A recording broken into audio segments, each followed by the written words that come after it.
Hello, we will be submitting this video participating in the UNM Grand Challenge on child health and mental health. And we're specifically going to be looking at cognitive behavioral therapy delivered in a peer format at UNM. And beyond. My name is Jade. I am majoring in pharmaceutical sciences and minoring in psychology. And I am Tyler, and I'm a senior psychology major at UNM as well. We will be getting into what even is CBT? Good question. So CBT is cognitive behavioral therapy. So there's two components. There's cognitive therapy, behavioral therapy. And so CBT is the integration of both. And CBT is really cool because it is one of the most empirically supported forms of therapy for anxiety and depression. And it also is just as effective, if not more, than medication. And we will go into what is peer CBT. So peer CBT is interesting because it's different from a standard form of CBT where it's delivered by a psychologist and instead can be delivered by peers like your friends or classmates on a college campus. Peer CBT is way better because people would feel more comfortable in that environment. It's more convenient, it's more reliable, and it's more financially sustainable. And according to a study by the NIH, peer CBT specialists delivered CBT interventions for veterans, and it was very effective. We are going to bring in our patient, Pat. Peer participant Pat Penso on his way in to demonstrate. I'll go to the middle. Okay. Sure. Okay. Let's do it. All right. So welcome, Pat. Thank you. Welcome. We will be going through several exercises on CBT. Yes.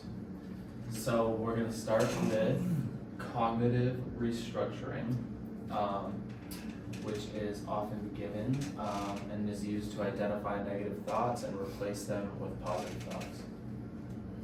Pat, tell me one of your negative thoughts that you have. So recently I've been experiencing a lot of anxiety because I'm starting a new job soon, and I'm not sure if I'm going to be how effective I'm going to be in that job. Okay, so we have the negative thought.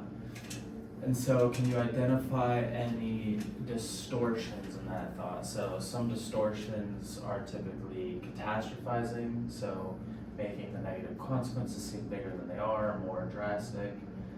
Black or white thinking, all or nothing, overgeneralization, should statements. So are any of those applicable to this negative thought, would you say? Yeah, I think a lot of the anxiety stems from just a feeling I have because I'm kind of a perfectionist, right? So if I feel that I'm not performing my job as well as other people, then I take that harshly upon myself. And then that causes, I think, a lot of anxiety. Okay, so we've identified some of the distortions. So now we want to replace the negative thought with a positive thought that is just as believable. So do you have any ideas of how you could reframe this thought in a positive way? Right, yeah. I mean, I guess one way that I could think about it is just knowing that in general it's going to be a learning experience, and like whatever happens I'll grow as a result of the experience, and then just trying to focus on that rather than focusing so much on performing the best, I suppose. Great. Alright, so now we'll move on to the second exercise. The second exercise is based on getting to the root of your issues and your fears.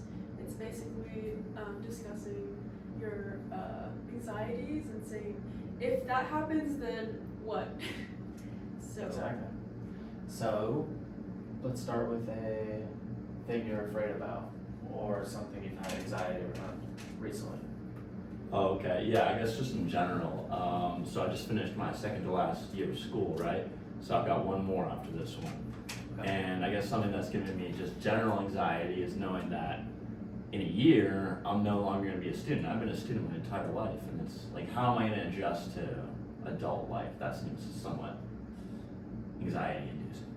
Right, okay, so let's say you have to reframe your identity after you graduate. Why would that be bad? Well, I guess it's always like a little bit uncomfortable, right, to take on new identities. Like, change is always a little bit unpleasant in the beginning, and I guess it's just the unknown at the same time too. Like, I guess we don't know for sure what it'll actually be like, and that's unpleasant.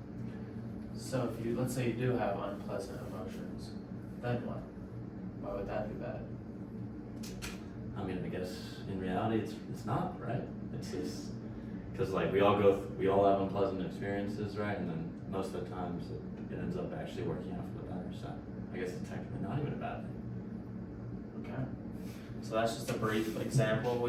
Sometimes it goes even farther than that, and you get to deeper core fears like fear of death or fear of failure, but it's good to do this exercise to get to the core of what someone's afraid about. Our last exercise that we're going to talk about is behavioral activation, and this is the homework component of CBT, what you practice outside of your sessions.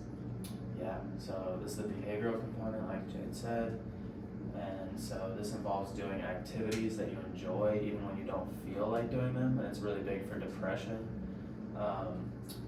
So what are some activities you guys like to do that make you feel better? I like to play tennis to make me feel better. Yeah. Yeah. How about you? I like to play soccer. I also like to play soccer. Me and Pat are on the same team. So the idea is like doing these activities even when you don't feel like doing them. And I think Jade had an example about tennis. Yeah, usually when I have a bad day, I'm not really feeling like doing anything. I'm getting feelings of anxiety. Even if I don't want to play tennis, I try and force myself to do that activity, and then in the end, I feel better about myself. Awesome. All right, well, thank you, Pat, for Yep. joining us. We're going to continue the speech. Thank you. All right. Another form of therapy that I wanted to discuss was psychedelic assisted therapy. According to the UNM School of Medicine, actually, we have been, or the UNM School of Medicine has been doing this Rekindle study that's on cancer patients, and they are using novel Psilocybin. psilocybin. And there's another study being done, it's called the Reconnect study.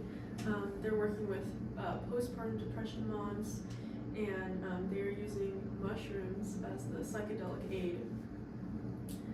And what are they called? The group? Oh, the community is called Bombs on Mushrooms, and they seem to be doing very well in that study. Something else I wanted to mention was another very common form of treating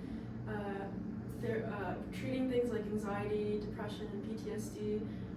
SSRIs, a lot of people are on these things like Zoloft and Lexapro. According to the Lancet journal, SSRIs are not always the path to considering treatment. There has been a big growing tendency on medicalizing misery or unhappiness along with other aspects of human condition like worrying or bad behavior and like, things like grief and stuff like that. And a little bit more on why SSRIs are not always the answer. The research surrounding the effectiveness of SSRIs is also unclear, and oftentimes it only works as much as a placebo drug works, which means there's not an actual drug agent.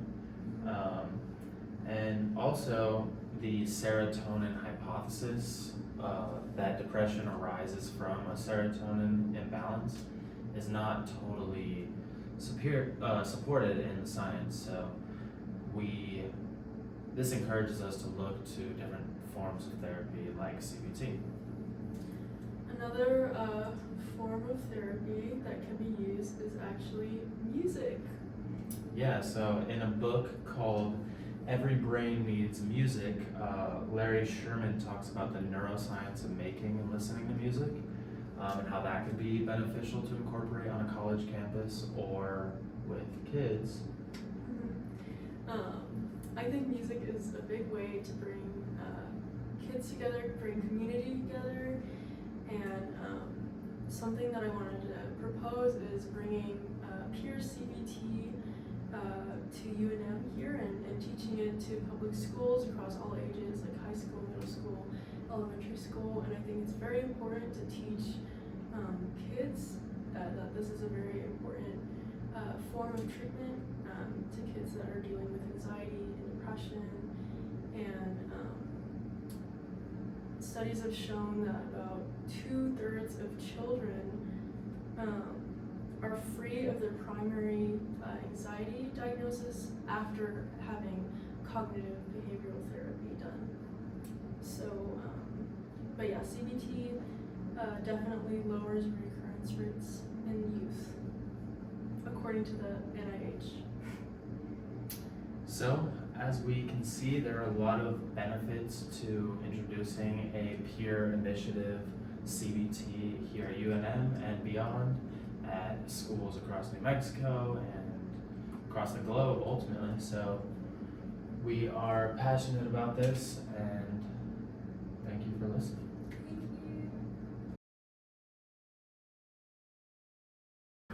My name is Pat. I went to the peer-led CBT by Tyler and Jade, and honestly, I've been feeling much better in my life, just in general. My anxiety has been less, and they really need to implement this stuff all around the state. Thank you.